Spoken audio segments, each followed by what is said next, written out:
Hemen gaur Iker Casanova daukagula, Bizkaiko Batzar Nagusitako kidea eta Bizkaiko bozeroalea EH Bildun. Iker, apa egunon? Kaixo egunon. Ondo zabiz? Ondo bai. Bueno, zertaz berba egin badago bentsat, ez? Uste baietz. Bai, gauza pilo daukago mai gainerako eta beraz hasiko gara, ahalik eta lasterren. Bueno, eta gainera gure tertulia kidea bazara, ez? Baita ere. Etxean bezala nago, bai. Bueno, euskara kontuekin hasiko gara egia esan, usapen euskara azterketako emaitzen kasu horrek emoten dagoelako bai zer esana, auzitegitan dago kontua, epaileek agindu dabe gainera dana argitu arte, nota hori kontuan ez hartzeko matrikulazioetan, ezoiko plazak atarako dira gainera eure lekua egiteko, eta guzti honen aurrean Euskalgintzaren Kontseiluak gaur bertan kontzentrazioak deitu ditu eta EHUren fakultate pareetan eta egingo dira, hemen Bilbon ingenieritza fakultatearen parean egingo da. Honetaz, guzti honetaz, hausnarketa egiten dozue. Oso gertaera larrien aurrean gaudela uste dugu, eta kasu hau erabiltzen ari dela euskararen kontrako kanpaina baten parte bezala. Ez da berria eta hainbat komunikabide, sindikatu eta alderdi politikok azken boladan euskararen normalizazioaren kontrako oldarraldi bat aktibatu dute. Horren adibiderik importanteena izan da administrazioaren euskararen erailpenaren kontrako erasoak eta baita ere epai judizialak, eta gertaera berri hau uste dut kokatzen dela kanpaina integral horren baitan. Batzuk herri hontan ez dute onartzen euskara lehen mailako hizkuntza dela, gaztelera bezala, uste dute hizkuntza, bigarren mailako hizkuntza izaten jarraitu behar duela, eta normalizazioaren edozein urratsaren kontra aktibatzen dira horrelako kasuak, ez? Oso larria da gertatu dena, oso larria da epaileek hartu duten erabakia, oso larria da nola oinarritu duten epai hori beldurra ematen du. Epaile batek gezurrak direnean balizko adierazpen batzuetan epai bat, neurri kautelar bat oinarritzen duenean indefensio handia sentitzen dugu.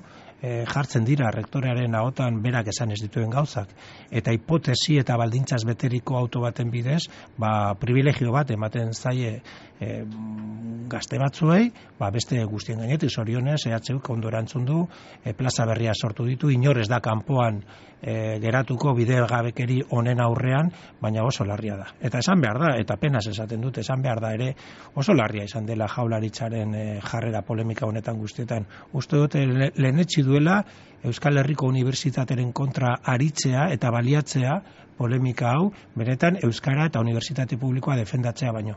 Oso larria da, hezkuntza sailburuak esandako gauzak egia ez direnak.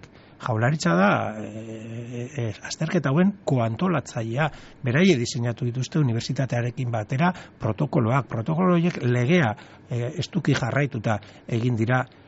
Azterketa zuzen dituzte irakasle asko, gehienak euskararen kasuan hezkuntza departamentuko kideak dira, eta horren aurrean aurpegia eman ordez eta egindakoa defendatu ordez, ondo egin delako, izkutatu egin dira eta saiatu dira aukera hau baliatzen EHUri igatzeko. Bere gustokoak ez direlako gaur egun EHUn zuzendaritzan daudenak. Non dago unibertsitateko sailburua herri hontan? Desagertuta dago. Non dago lehendakari EHUko eta euskararen defentsan? Desagertuta daude. Hau onartezina da, eta benetan pena esaten dugu euskararen eta Unibertsitate Publikaren erasoaldi antolatu erraldoi honen aurrean Jaurlaritzak hartu duen jarrera. Euskalgintzaren Kontseilutik esan dabe eta salatu dabe, orain hezkuntzara egin dagoela salto honek oldarraldiak, lehen, beste arlo bat egon dela, enplegu publikoan, eta orain hezkuntzara egin dagoela salto. Uste dozu honek eraginak itxileik ezela? Bai, dudari gabe, hemen auzian jartzen dena da euskararen maila rekonozimendua eta aintzat hartua izateko aukera, ez? Momentuz, elegite honen bidez, saiatzen ari dira azterketak baliogabetzea. Suspendituten ikasleek eta beraien tutoreek eta abokatuek ez dute nahi zuzenketa bat. Ez dute nahi beste irakasle batek edo beste epaimahai batek zuzentzea azterketa horiek. Azterketa horiek suspendituta daudelako. 0 batekin, 0,5 batekin edo bat batekin suspendituta daude azterketa horiek. Ordu nahi dutena da hori baliogabetzea. Eta horren atzean dagoena da euskara inposizio bezala aurkeztea, eta benetan zapalduta dagoen hezkuntza bat zapaltzaile bihurtzea, eta zapaldututako eta gutxien minorizatuta dagoen hizkuntza baten kontra aritzea, inposizio bezala aurkeztuta benetan bere biziraupenaz mantentzeko borrokatu behar den hizkuntza bat, ez? Eta hori oso larria da, eta esaten duan moduan gure partetik, Euskal Herria Bilduren partetik, horri aurre egiteko borondate osoa daukagu, posten gara dagoeneko erantzuna aktibatu delako Euskalgintzatik eta baita ere sindikatuen partetik, eta uste dugu euskal gizarteak benetan konpromiso argia daukala euskararen defentsan eta ez dituela onartuko atxarea pausurik norabide horretan. Ikusiko dugu korapiloa zelan askatzen dan, eta bien bitartean euskeriagaz, zer ikusi dauken beste kontu batzu bai, legebiltzarrean, EAJaren proposamenaren alde egin dozue askanean edo, behintzat hori horrek aurrera egitea ahalbidetu dozue, eta honek euskalgintzaren kritika da batzuk eta jaso izan ditu gainera, segaitik egin dozue pausu hori? Politika egiten dugu realismotik, eta aztertzen ditugu errealak diren aukera guztiak, ez gustatuko litzezku gukenak, ez? Eta erreala zen, edo aprobatzen zen hau, edo zen ezera aprobatzen, ez? Eta gainera lortu duguna izan da, nolabaiteko berme klausula bat zertatzea akordioan.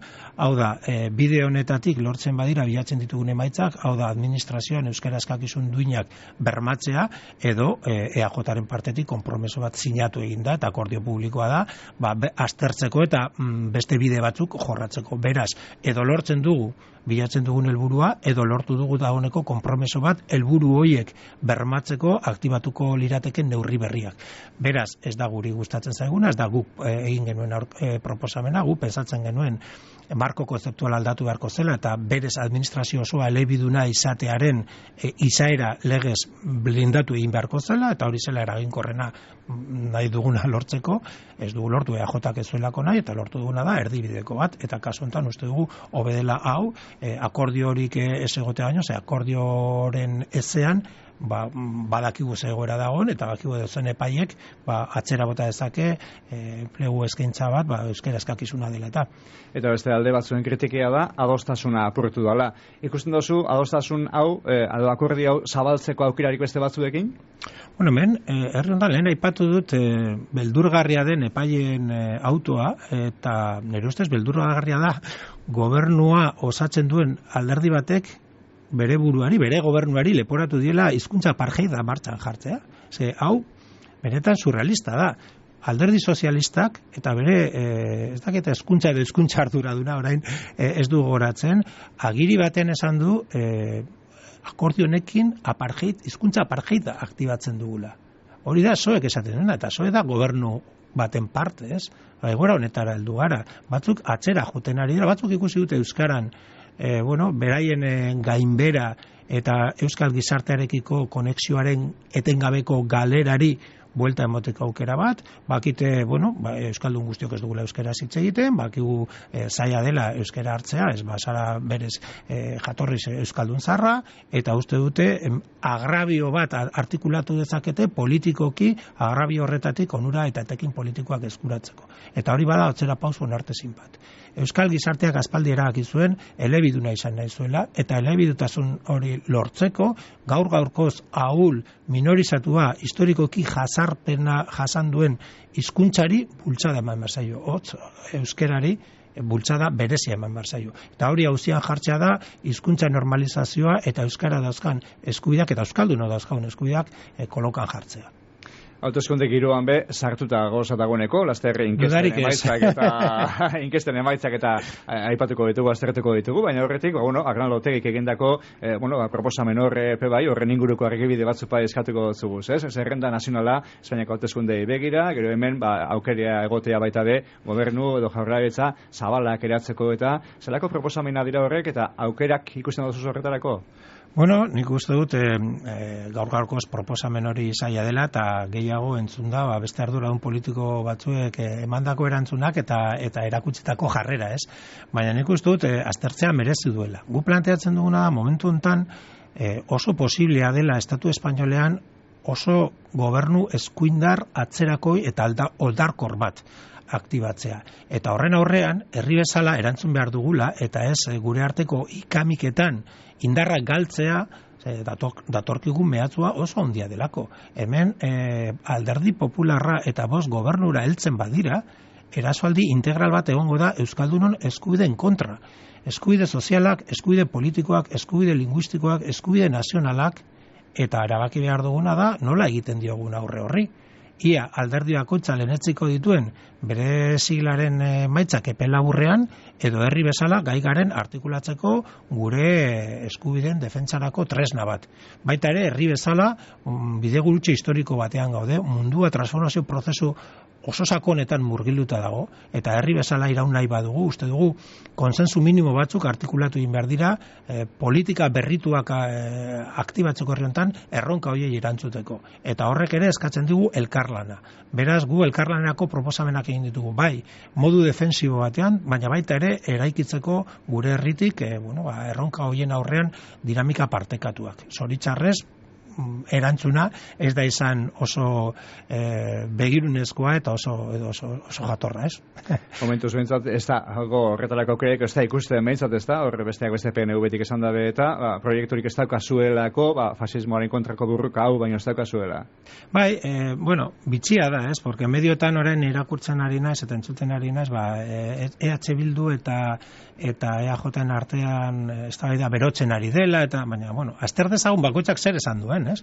EH Bilduk esan du Agirre lehendakariaren irudiari aitortza bat egin behar zaiola, bera gai izan zelako siglen banaketaren gainetik herri proiektu bat artikulatzeko, eta hori aitortu esan behar duela, eta adibide moduan plantatu genuen, agian aeroportua bere izena eraman zezakela, orain gainera betetzen da bere gobernuaren osaketaren 80. urte horrena, hau da, ez da txisteratik ateratako gauza, baizik eta testuinguru batean planteatzen dela, hau da, guk egin dugu proposamen integratzailea elkarlanerako, eta erantzuna esan da guztiz iraingarria, haserretik, suminduratik, eta oso erasokorra izan da. Beraz, polemika egon daiteke EH Bildu eta EAJren artean, baina uste dut tonoa eta proposamen kontenidua zeharo ezberdina dela.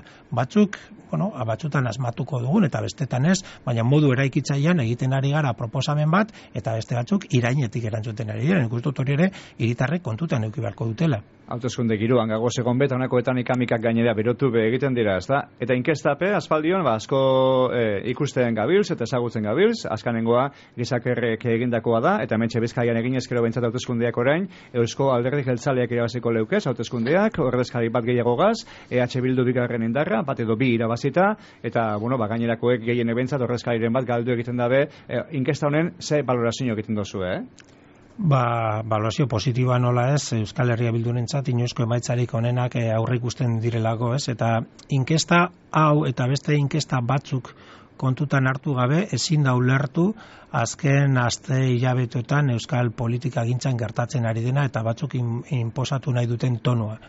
Euskal Herria Bilduren hazkundea jarraitzen da, ez da eten, eta horrek esan nahi du datorren ziklo politikoan oso perspektiba onak irekitzen zaizkigula.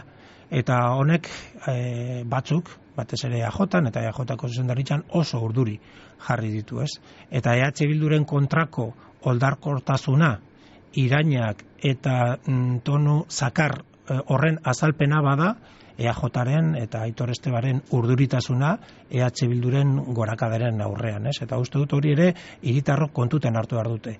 Baina argi esaten dugu ere, ez dutela lortu nahi duten zua emotea euskal eztabaida politikoari, nahi dute hemen Madrian bezala amaitzea, elkarri irainka, eta nahi dute zarata honen erdian EH Bilduren hazkundea geratzea. Eta ez dute lortuko, ez EH Bilduren jarrera aldatzea, ez dute lortuko EH Bildu beste batzuk erakusten ari diren maila berean jartzea lokatzean, eta ez dute lortuko ere EH Bilduren gorakada hori geratzea. Bizkaian, inoizko emaitzarik onena lortzeaz gain, EAJarekiko aldea inoizko txikiena da, eta progresio hori, aurrera doa. Espero dugu Bizkaian ere aldaketa politiko irudikatzea epe labur ertainean, duela urte batzuk zinezkoa zirudiena, duela 5 urte EH Bildu eta PNVren arteko aldea 20 puntukoa zen, gaur inkesta honen arabera lehenengo aldiz 10 puntu baino gutxiagokoa da, eta ondo bidean berehala hori gehiago murriztuko da, eta esaten doa moduan epe labur ertainean EH Bilduren aspirazioa bada ere Bizkaian alternatiba izatea. Madril baipatu dozu eta Madrilera begiratuko dugu baita be. Zelan bizi dozue hango egoerea, gobernuai babesa moten bazagozie, zelan bizi dozue hango egoera korapilotzua? Kezka hundiz, ez delakoa nolanahikoa irekitzen zaigun panorama eta mehatzua. Berriro dinot, PP eta Voxen gobernu baten aukera oso erreala da, eta horri aurre egin behar zaio. Eta aurre egin behar zaio bin modutan. Lehenengoz eta behin, saiatu egin behar da hori ekiditzen. Guk ez dugu amore ematen. Guk pensatzen dugu berez eta legalki urte bat falta dela legealdia amaitzeko, eta PP eta Voxen garaipen hori ekiditzeko aukera badago, Madrilgo gobernutik aktibatzen badira modu proaktiboan Euskal Hiritarrok, baina baita ere Estatu Espainoleko hiritarron aldeko politika konkretuak erantzun behar da ustelkeriaren kontrako jarrera irmo batekin, baina baita ere proposamenak egin behar dira babes sozialean, eskubide sozialean, etxe bizitzarloan eta hainbat arlotan berriro jendearekiko konexioa berreskuratzeko eta PP eta Voxen gobernu hori ekiditzeko. Euskal Herritik hori da komeni zaiguna, alternatiba batera ikitzea eta gobernu hori ekiditzea. Testuinguru horretan ulertzen ez duguna da hauteskundeak aurreratzea eskatzea. Eta berriro luzatuko diot Aitor Estebani, orain arte erantzutera ausartu ez den galdera bat. Segatik nahi du EAJak eta Aitor Esteban hauteskundeak aurreratzea? Segatik ekarri nahi dizkio Euskal Herritarroi oso negatiboak eta oso atzerakoiak izango diren politikak epe laburrean? Segatik ez du borrokatzen hori ekiditzeko? Ze interesen alde ari da Aitor Esteban eta EAJ hauteskundeak aurreratzea eskatzen duen? Oraindik ez du erantzun. Eta, ni hipotesi moduen aurretzen dudana da, EAJaren kalkulu elektoralaren arabera, komeni zaiela gehiegi hauteskundeak aurreratzea, baina oraindik ez du esan Euskal Herritarroi ze onurak ekarriko dizkigun. Badakigu zeintzuk izango ziren kalteak. Ultraeskuinaren gobernua. Ze onurak ekarriko dizkio, etengabe eskatzen aria, oraindik ez da ausartu hori erantzutera. Uztailean, gagoz bete-betean sartuta, ikasturtea amaituta edo amaitzeak gagoz bai, atzera begiratu eskero, ze balorazio egiten dozu? Bizkaia mailan, Euskal Herri mailan edo... Bizkaian? Bizkaian uste du, gobernua aspaldi esan genuen moduan, bai batean kokatuta dagoela, piloto automatikoa, aurten erori da beraien proiektu izarra, Guggenheim Urdaibaikoa, aurten ere oso atzerakoia den erreforma fiskala indarrean sartu da, eta horren ondorioz dagoeneko diru bilketa ez da beharko genuena, eta horren ondorioz zerbitzu publikoak ez dira behar ditugunak, eta uste dugu gobernua irudimenik gabe dagoela, inertzia hutsa kudeatzen, eta mundua kriston abiadura mugitzen ari den bitartean, Bizkaian ez gaude lerrokatzen aldaketa horiekin, eta ez daukagu lidergo bat egoera irakurtzen dakiena eta erantzun berrituak aktibatzen dakiena. Beraz, inertzia, piloto automatikoa eta denbora pasatzen ari da modu oso arriskutsu batean, Bizkaian lidergorik ez dagoen bitartean. Beraz, kezkatuta gaude. Euskal Herrian, minutu baten? Euskal Herrian antzeko zerbait esan genezake, ez? Uste dugu gobernuaren bazkideak beste fase batean sartu direla, dagoeneko beraien arteko desadostasunak agerian kokatzen ari dira behin eta berriro, eta oso zaila da herri hau norabide batean eramatea, bazkideen artean ez badaude ere gai estrategikoen inguruetan adostasun minimo bat. Beraz, uste dugu EAtzen Euskal Herrian ere, edo EAen ere, Bizkaian sumatzen dugun lidergo falta eta norabe falta hori oso deskargarria dela. Eta orain gai lokalago bat behingo dugu, edo jorratuko dugu, galdaka ora begiratuko dugu, zebertan, etxezetxeko laguntza zerbitzua udalak horren kudeaketea bere gain hartuko da hor, aldaketea egongo da beraz. Ze aldaketa ekarriko dutzi honek herritarrei, eredu aldaketa honek? Uste dugu, bauka irakurketa konkretu bat, galdakoren kasuan, baina baita ere irakurketa orokorrago bat egiteko aukera daukagula ez. Normalean, administrazioaren partetik EAJ eta zoeren gobernuetan joera da zerbitzuak privatizatzea. Eta galdakon egin dena da justu kontrakoa. Etxezetxeko arretaren zerbitzua publifikatu egin da, langile publikoak izatera pasako dira, eta uste dugu horrekin bi helburu lortuko direla. Alde batetik langileen lan baldintzak hobetuko direla, eta edoenor gogora dezake zerbitzu publikoetako eta zaintza esparruan grebak eta lan gatazkak oso ugariak direlako, zerbitzu horiek guztiak edo gehienak externalizatuta daudelako, eta enpresa pribatu batzuek etekinak lortzen dituelako, zerbitzuaren kalitatearen kontutik eta langileen lan baldintzen kontura.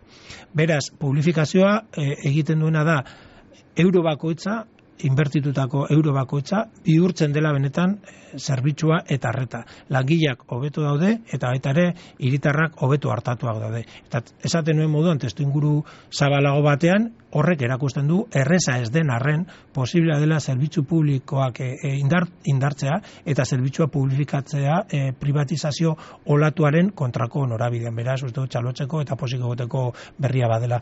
Galdakon, pauso hori emon da, eta ez dakit beste udal batzuetan be, eredu bera segituko da, tokian tokikoa ikusi beharko da. Bai, hori da EH Bilduren hildo bat, eta egia da, eta aitortzen dugu, ez da erraza, nik gogoratzen dut aurreko kanpainan gure lela zela zerbitzu publikoen publifikazio horuntz urratsak emotea, badakigu egun batetik bestera ezin dela egin, garestiagoa dela kasu batzuetan, teknikoki konplejoa dela, juridikoki prozesu hauek denbora behar dutelako, baina gure ustez hau prozesua intxindaria izan da Galdakaon, demostratu da praktikan egin daitekela, eta gure asmoa bada beste udaletan eta baita ere kudeatzen dugun instituzio guztietan, bide horretatik joteko aukera guztiak aztertzea eta aktibatzea hala badagokio. Bueno, uda betean sartuta, ondia zuen lanean zagozi, ez da? Bai. Gero plenorik ez daukazuen euki, ez? Hori da. Baina lan egin beharko da, eta gero mendik aurrera be, etenik bakoa izango bat, esan dugu, hor hauteskunde giruan basagoziela bai, beraz, urrengo hileapeko horrak izango dira, ez? Bai, eta gainera esan duan moduan, kezka handiz ikusten dugu sortzen ari den giroa, ez? Uste dugulako batzuk, bere burua galtzaile ikusten dutela, eta nahiago duela, sua emotea giro politikoari, eta eztabaida politikoari, ekiditzeko gure ustez ekidiezina dena, hau da, EH Bilduren hazkundea, baina guk hiritarroi ematen diogu gure hitza, ez garela lokatz horretara jeitziko eta saiatuko garela gure esku dagoen bitartean eztabaida politiko eraikitzailea argumentu eta ideien inguruan izatea eta ez iraina eta erasoen inguruan. Bai, Iker Casanova, eskerrik asko hemen txegoa segotegaitik eta uda ona pasau, bale? Eskerrik asko zuei. Agur, bai. Agur, bai.